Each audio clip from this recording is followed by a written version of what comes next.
আপনার কাছে জানতে চাইবো যে এই ফেক এসটি ইস্যুতে আমরা যেমন সেই ফেক ফেক ক্যান্ডিডেটদের বিরুদ্ধে লড়াই করি, সেই সমস্ত আধিকারিকদের বিরুদ্ধেও লড়াই করি, তেমনই সেই সমস্ত আদিবাসী জনপ্রতিনিধি তাদের বিরুদ্ধেও আমাদের লড়াই। তো এখনও পর্যন্ত সেই সমস্ত জনপ্রতিনিধিরা কোনো জায়গায় মুখ খোলে না এইসব ইস্যু নিয়ে। তো আলটিমেটলি আমাদের লড়াই কীভাবে এগোনো উচিত? এখন আমরা আজকে 5 বছর ধরে যে পদ্ধতিতে লড়াই করেছি সেই পদ্ধতি তো অবশ্যই থাকবে, কিন্তু এর মধ্যে যেটা আমার মনের মধ্যে বা আমার মাথার মধ্যে যেটা নতুনত্ব কিছু আনতে চাইছি, অবশ্যই যেটা সংগঠনের আলোচ্য বিষয়। আমি ভেবেছি বা আমরা এখন এটাই ভাবব, এই যে আমাদের জনপ্রতিনিধি, আমাদের যে সংরক্ষণ সিট থেকে যারা ক্যান্ডিডেট হচ্ছে বা প্রতিনিধিত্ব করবে, তাদেরকে আমরা কিন্তু শান্তিতে থাকতে দেবো না। কারণ তারা আমাদের সংরক্ষণ যে সিট থেকে যেটা উঠেছে সেটা অবশ্যই সংবিধান আমাদের সেই সংরক্ষণটা দিয়েছে, এবং সেই সংরক্ষণ থেকে যেই দাঁড়াবে বা যেই প্রতিনিধিত্ব করবে তাকে আমাদের বিষয়টা তুলতে হবে। তো সেই জন্য আমরা এখন মনে করছি আমাদের সংগঠন থেকে আমরা প্রত্যেকটি জনপ্রতিনিধির কাছে আমরা যাব এবং তাদের কাছে প্রশ্ন তুলব। শুধু প্রশ্ন তোলা নয়, তাদেরকে আমরা বারংবার ধাক্কা দিতে হবে।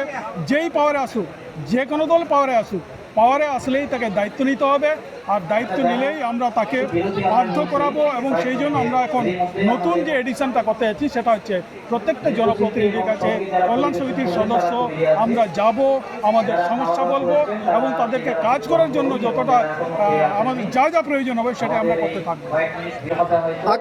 আগামী 1 মাসের মধ্যে পশ্চিমবঙ্গে ভোট। তো যে সমস্ত জনপ্রতিনিধিরা এই মুহূর্তে বিভিন্ন জায়গা থেকে শোনা যাচ্ছে এসটি সিটে দাঁড়াচ্ছেন, এক কথায় বলতে গেলে তো এই যে ওয়েস্ট বেঙ্গল পুলিশ কনস্টেবলের যে রেজাল্ট, এখানে 400টার মতো ফেক এসটি, এরকম আরও বহু ইস্যু। তো এইসব ইস্যু নিয়ে ওনারা যদি মুখ খোলেন তাহলে তো সাধারণ মানুষ ওনাদের প্রতি সহানুভূতি জানাবেন, ওনাদেরকে আগামীতে ভোট দিতে পারেন। তো তারপরেও ওনারা মুখ খুলছেন না, তাহলে কি বলা যায় ফেক এসটি ইস্যুটা ততটা বড় নয়, কিংবা ফেক এসটি ইস্যুটা কি গ্রামাঞ্চলের প্রত্যন্ত মানুষের কাছে ব্যথার বিষয় নয়? হ্যাঁ, এটা ঠিকই বলেছেন যে ফেক এসটি বিষয়টা গ্রামাঞ্চল সাধারণ মানুষের কাছে ততটা ব্যথার বিষয় নয়। এই কারণে যেহেতু এই বিষয়টা সাধারণ মানুষরা ঠিকঠাক বুঝে উঠতে পারেনি ব্যাপারটা কত, এর যে কত মানে গভীর পর্যন্ত এর যে ক্ষতিকারক দিকটা আছে। আমরা এখন ভেবেছি, আমাদের সংগঠন থেকে আমরা ভেবে রেখেছি সাধারণ মানুষের কাছে এই সমস্যাটা তুলে ধরার জন্য, তাদের যে সমস্যাগুলো আছে, সাধারণ দৈনন্দিন জীবনে যে সমস্ত সমস্যাগুলো উঠে আসে সেই সমস্যা আমরা ঢুকবো, সেই সমস্যাগুলো আমরা তুলে ধরবো। যেমন জমির সমস্যা থেকে শুরু করে শিক্ষার সমস্যা থেকে শুরু করে এই সমস্যাগুলো আমরা যদি তুলে ধরতে পারি, নিশ্চয়ই এখানে আমরা ফেক এসটির বিষয়টাও তাদের কাছে আমরা পৌঁছাতে পারবো। এবং তাদেরকে যদি আমরা সচেতন করতে পারি, অবশ্যই আমরা তার জনপ্রতিনিধির কাছে তাদের যে দাবি বা তাদের যে প্রশ্ন আমরা তুলে ধরতে পারবো বলে বিশ্বাস করছি।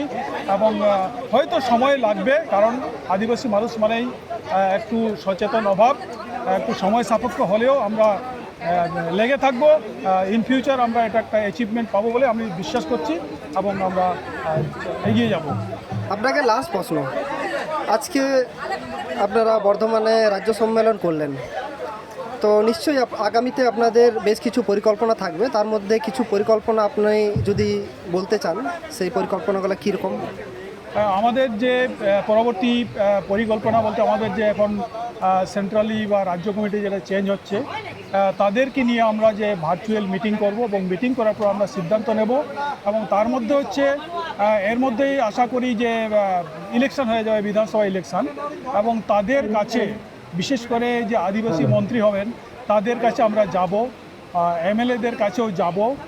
এবং পাশাপাশি আমাদের যা খাতা কলমে বা যেটা আমাদের আছে আইনি লড়াই, সেটা চলবে।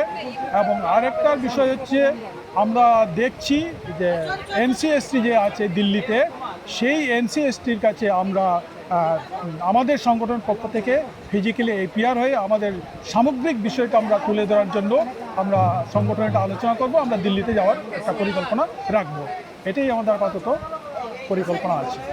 অনেক অনেক ধন্যবাদ আপনাকে। Thank you.